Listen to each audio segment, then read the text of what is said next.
All right, guys, welcome back. If you haven't been here before, welcome. My name is Heather Bustos, also known as the FDA attorney. And here we like to talk about FDA regulated CPG brands. Those are the clients that I love to help, and that's where I have the most knowledge. So that's what I want to share with you guys. Today is Warning Letter Wednesday, and this is going to be our first episode. I have been for years getting the FDA's emails regarding warning letters, and they come every Wednesday. So we're going to call this Warning Letter Wednesday. And this one that I pulled up is basically a situation where a product is now considered an unapproved new drug. And in this case, I'd really like to keep the name of the company out of it, but really get into some of the compliance issues that FDA has listed. As of right now, there's no update as to what they've done since they received this letter. It's hard to say. And unless I were to submit some kind of request to get that, which I'm not going to do, we really need to keep that private. And I would keep that private for my clients as well. But really my idea with this series is to educate anyone who is in one of these industries for them to understand that warning letters are issued by the FDA, and there are certain violations in these warning letters that you may not even know you're doing. You may not know it's a violation. So let's dig right in. In the case of this company that received a warning letter, there are a bunch of claims about their product. So this warning letter is issued to a brand that is selling some kind of coca powder. I'm guessing that they're trying to sell it as a dietary supplement, seems to me. So some of the things that FDA is talking about here, and I'll share some of the text of the warning letter, include claims that the product is doing certain things that are considered drug claims. So let's dig into these different claims that are being made.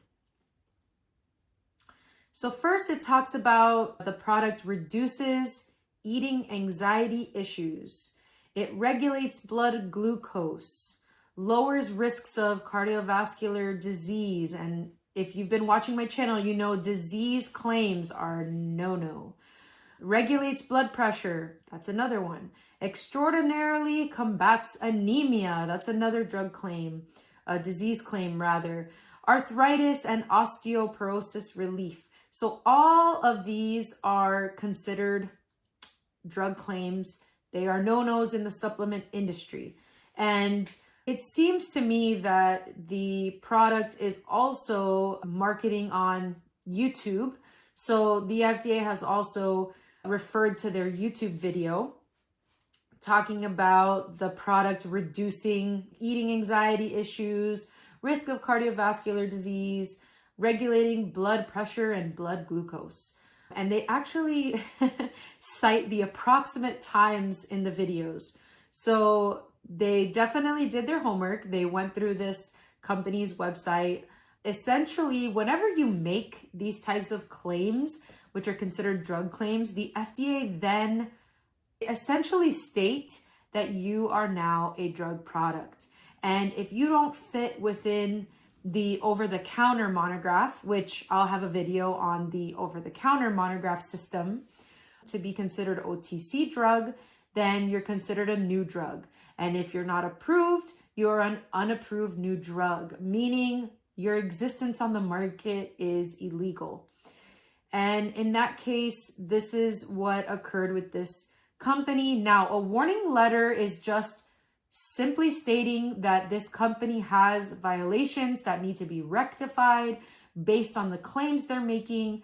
That is the category that FDA is stating they should be in because of their intended use. Now, that doesn't mean that they can't fix their website and modify the claims. That's what I do in my work. But at the end of the day, at this point, if they were to do nothing, then that's what they would be considered. So the FDA is giving them an opportunity to respond to this warning letter. I really hope they do. And in my own practice, my strategy would be, let's try to remove as many as we can. Let's try to imagine these claims in a supplement way. So an example of that, if we were to say regulates blood pressure, instead of that, we could say maintains a healthy cardiovascular system.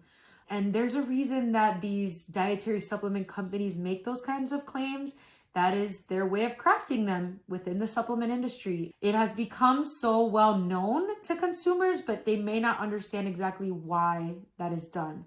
So this is our warning letter that we're presenting this Wednesday. I hope to come back to you next Wednesday to give you some more examples. And there's no intention here to embarrass any companies or try to get down on them. Really, the idea is let's try to look at what these companies did or didn't do and then try to learn from them so that we don't end up in the same position.